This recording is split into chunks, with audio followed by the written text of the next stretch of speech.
Qual de vós me arguirá de pecado? Disse Jesus aos judeus. Qual de nós poderia perguntar isso, né? Logo apareceria o nosso anjo da guarda e diria: quantos pecados fizemos?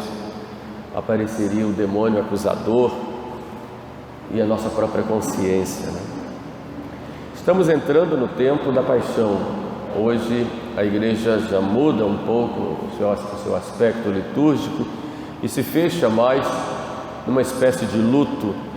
As imagens são cobertas, não há glória na missa, não há glória nas orações, não temos o Salmo 42, tudo se recolhe mais para nos levar a uma reflexão e uma meditação mais profunda e contemplação mesmo da paixão de nosso Senhor.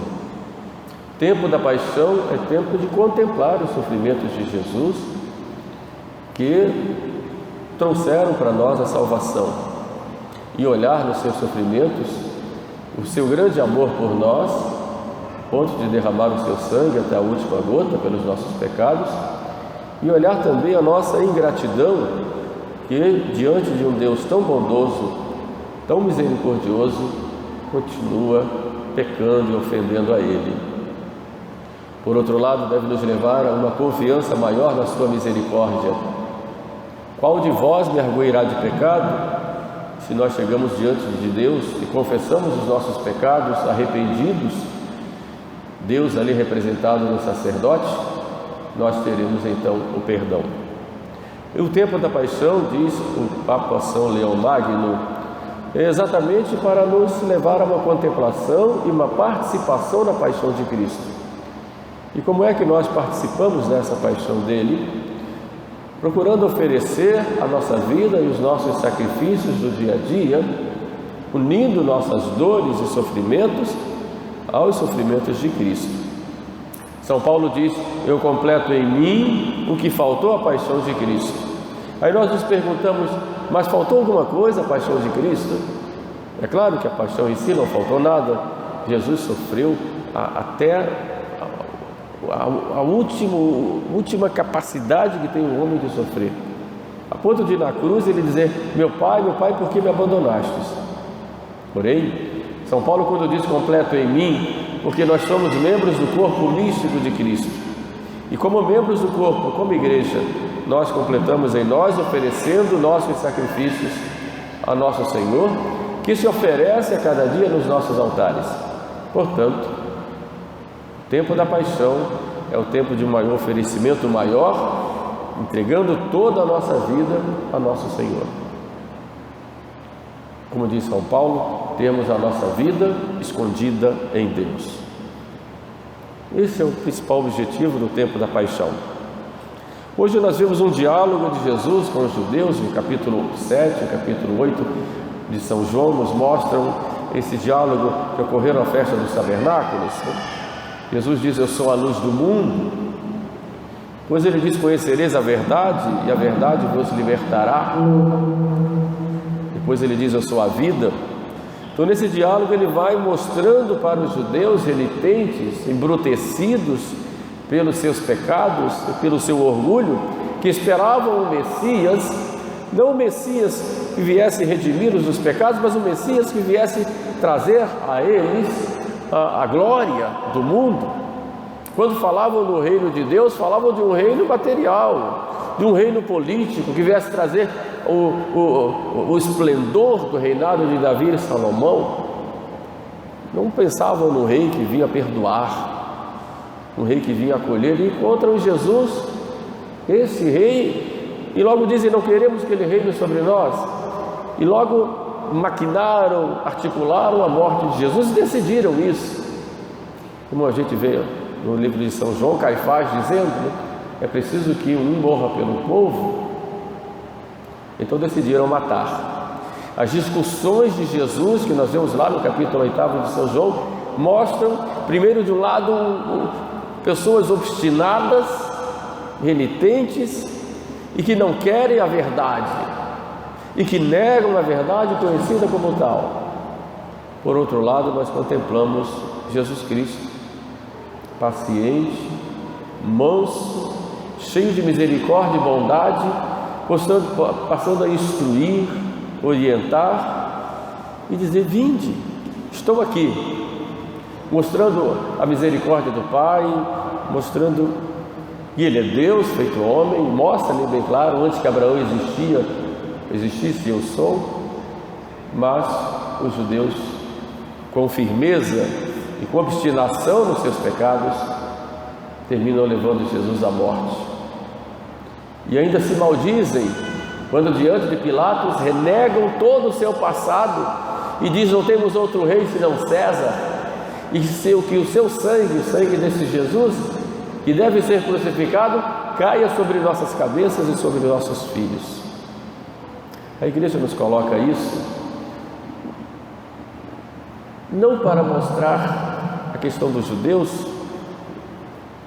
também, mas sobretudo para mostrar que nos judeus ali, rebeldes e obstinados, está cada um de nós.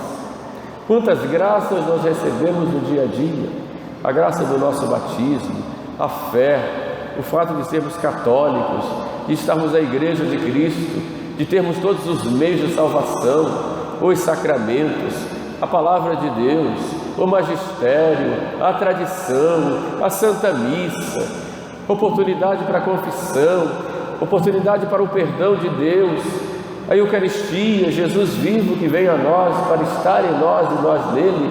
E apesar de tudo isto que nós temos em todas as semanas, nós não cuidamos do principal, que é a obra da nossa salvação.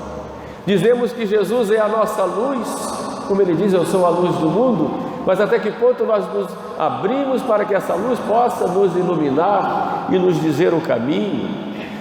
Quem me segue não anda em trevas. E por que nós procuramos tantas vezes andar nas trevas se nós temos Jesus?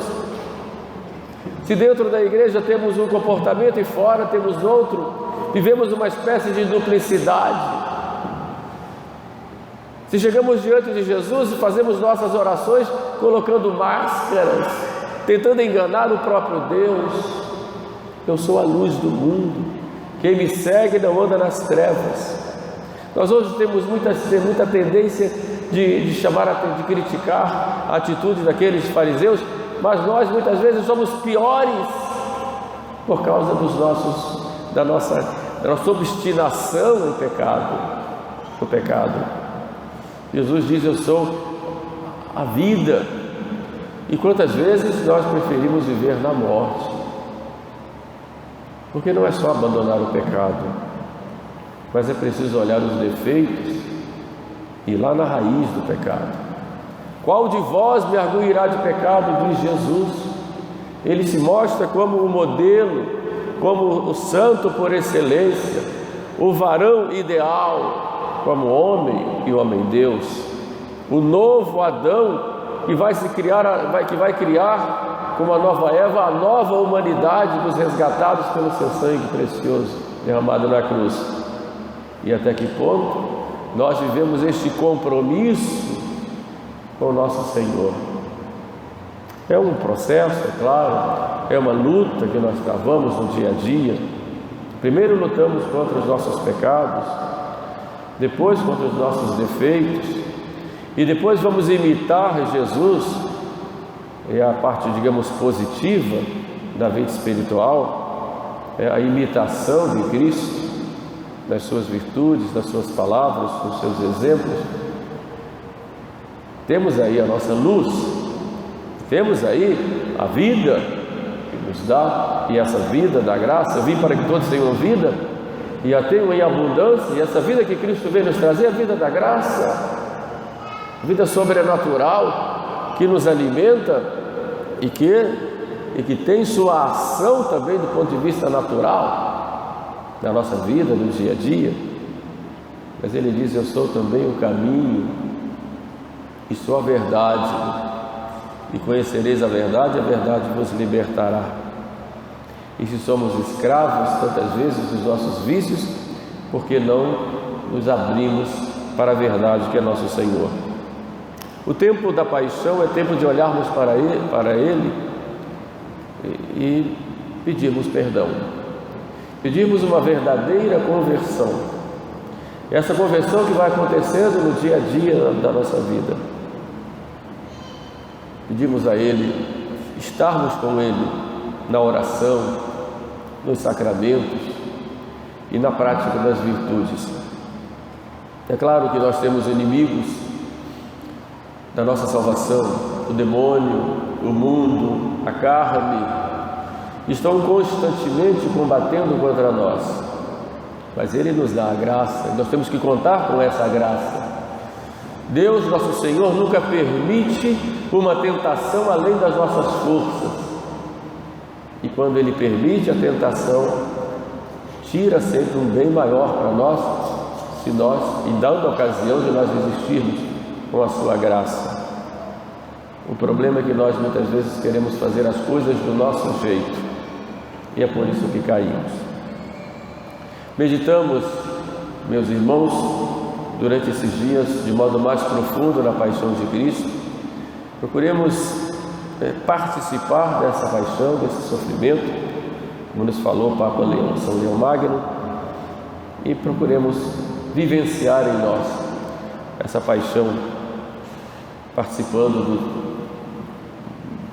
da Via Sacra, procurando aplicar isso à nossa vida, depois participando da Semana Santa, em cada momento, não como algo assim plástico, ritual, embora seja tudo muito bonito, mas como algo que realmente transforme as nossas vidas. E que nosso Senhor venha com a sua graça. Vivemos uma luta realmente muito grande, e nós muitas vezes caímos por causa do nosso orgulho, e Deus permite essas quedas para nos humilhar, mas o Senhor é tão bondoso, né? Eu fico às vezes meditando Judas e Pedro, né? Por que Judas se enforca, né? Por que Pedro é perdoado, né? Um se enforca porque não se arrepende, tem remorso, mas não se arrepende e não confia no perdão. O outro chora amargamente seus pecados e recebe o perdão de Deus. E aí estamos nós, Judas ou Pedro? Peçamos, pois, a Nossa Senhora, Imaculado Coração de Maria, que é nosso refúgio e o caminho que nos conduz a Deus, que nos leve a Jesus sempre e nos arranque, né? Nos arranque do pecado, né? Nos dê essa graça da conversão, que é obra da graça, né? Que eu me converta, Senhor, que eu me converta. Louvado seja nosso Senhor Jesus Cristo.